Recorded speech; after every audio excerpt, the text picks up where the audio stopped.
Tres minutos nos separan de las 10 de la mañana. Es momento de abrir la columna de salud. Recibimos a nuestra psicóloga y sexóloga de cabecera, Rosana Pombo. Bienvenida. ¿Qué tal? Buen día. Bueno, nos traes un tema muy interesante. ¿Cómo es prepararse después de un largo periodo de abstinencia para, bueno, iniciar una nueva relación, retomar relaciones sexuales?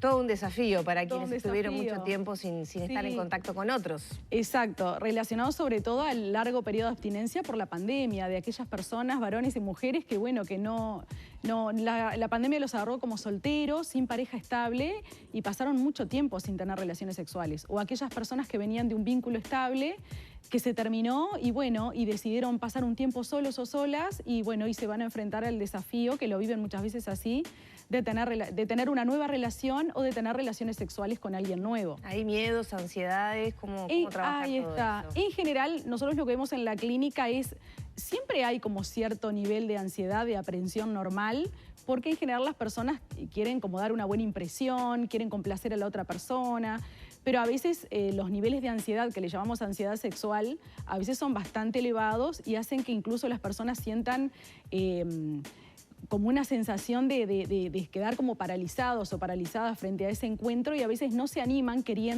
no se animan a dar el paso de la relación sexual o a veces tampoco se animan como a ir en un proceso que quisieran que fuera como un poco más lento. Hay personas que nos dicen que prefieren como generar un poquito de confianza, quizás salir un poco más, tener un poquito más de citas, de encuentros, de conocerse, de conversar, de ver un poco cómo es cada uno y recién dar el paso de la relación sexual.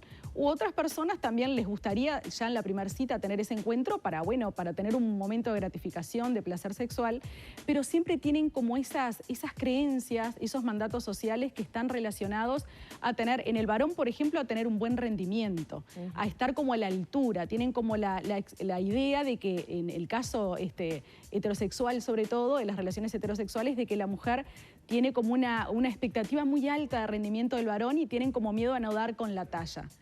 Y las mujeres tienen más como el temor al contagio de infecciones de transmisión sexual, a que quizás el varón no quiere usar el preservativo, porque a veces al varón le cuesta porque siente que la sensibilidad peniana disminuye, o tienen temores a veces de que la otra persona no acepte los límites, o porque no quieren tener la relación sexual o porque determinadas prácticas no están dispuestas. Entonces van muchas veces con esa ansiedad porque ya en vez de ir como a vivir el momento presente, dejarse llevar, ver un poco qué acontece, conversar, comunicarse, que sería lo ideal, van ya con todas esas preocupaciones. ¿Y si pasa esto? ¿Y si me pasa aquello otro? ¿Y si físicamente no le gusto?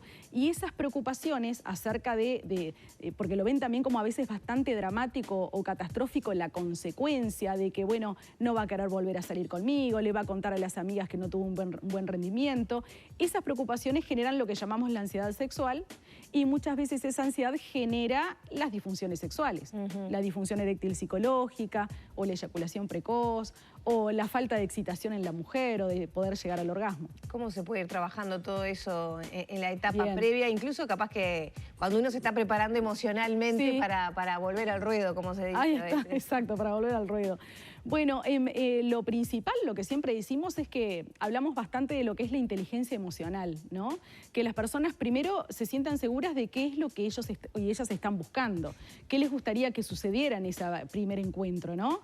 Y no adelantarse a consecuencias negativas, porque si uno va con ansiedad probablemente no funcione como a uno le gustaría. Entonces, bueno, uno tener como esa madurez también de poder conocerse. A veces las personas tampoco saben bien qué les gusta en el encuentro, qué tipo de estímulos les gusta, qué quisieran hacer. Entonces van como más preocupados por la expectativa de la otra persona que por lo que ellos y ellas quieren. Entonces sentirse seguros de, bueno, hasta dónde, si quieren que la relación sexual sea en el propio encuentro, si quieren que sea un proceso más lento y poder, siempre decimos, ser asertivos y asertivas. Poder comunicar, es bastante difícil que las personas en un primer encuentro hablen acerca de lo que pretenden y nos dicen muchas veces que le da como mucha vergüenza porque hay como supuestos sociales, hay como mandatos de que todo va a fluir y se va a dar perfecto. También les decimos que hablen de los métodos anticonceptivos, que no vayan como con la idea de que él o ella toma pastillas o él va a usar el preservativo, que lo hablen, que también pregunten sobre la salud sexual. A veces las personas portan enfermedades de transmisión sexual. O si desean que se hagan exámenes de laboratorio antes de tener un encuentro íntimo. Rosana, uno supone que quienes no estaban en pareja optaron, obviamente en un periodo en el que todos teníamos temores fundamentalmente sanitarios, por la abstinencia al encuentro sexual. Exacto. Pero no por la abstinencia sexual, porque seguramente habrán buscado virtualidad, habrán buscado la masturbación. ¿Esto puede haber modificado los comportamientos una vez que alguien vuelve a estar con una persona? Por decirlo de alguna manera, ¿pude haberme acostumbrado a la satisfacción sexual de tal manera que no soy el mismo? ¿O ya no respondo de la misma forma a la excitación sexual en el encuentro personal? Sí, eso estamos viendo como un poco recién hay primeras investigaciones que están estudiando qué ha pasado con la vida sexual de las personas durante el confinamiento. Está el tema de la virtualidad, que ahí hay como, es lo que tú decías, Humberto, es como que las personas se acostumbraron a tener relaciones sexuales incluso de forma virtual, y después dar el paso al encuentro personal a veces trae problemas, porque muchas veces las personas dicen, pero ¿será tan así él o ella? Y a veces cuando se da el encuentro presencial no cumple con las expectativas, o el rendimiento sexual virtual era de una manera y después la ansiedad sexual no permite que sea de la misma forma. También es cierto que muchas personas se han acostumbrado a la masturbación, al autoerotismo, que lo vemos en la clínica incluso desde antes de la pandemia, que cuando pasan periodos prolongados, solo con la masturbación, hablamos de 1 año, 2 años, a veces hay como una suerte de condicionamiento, porque las personas empiezan como a acostumbrarse a determinados estímulos, por ejemplo, de la mano de la pornografía y de la mano de una autosatisfacción que antes capaz que era estaba como en otro plano, en un plano secundario, como en primer plano la vida sexual con otra persona y en segundo plano la masturbación. Entonces, cuando van al encuentro sexual, muchas veces se dan cuenta que no logran excitarse bien, que no logran eyacular los varones porque se acostumbraron como más a un estímulo manual, o las mujeres lograron a veces su primer orgasmo con un juguete sexual y después no lo logran en la relación sexual.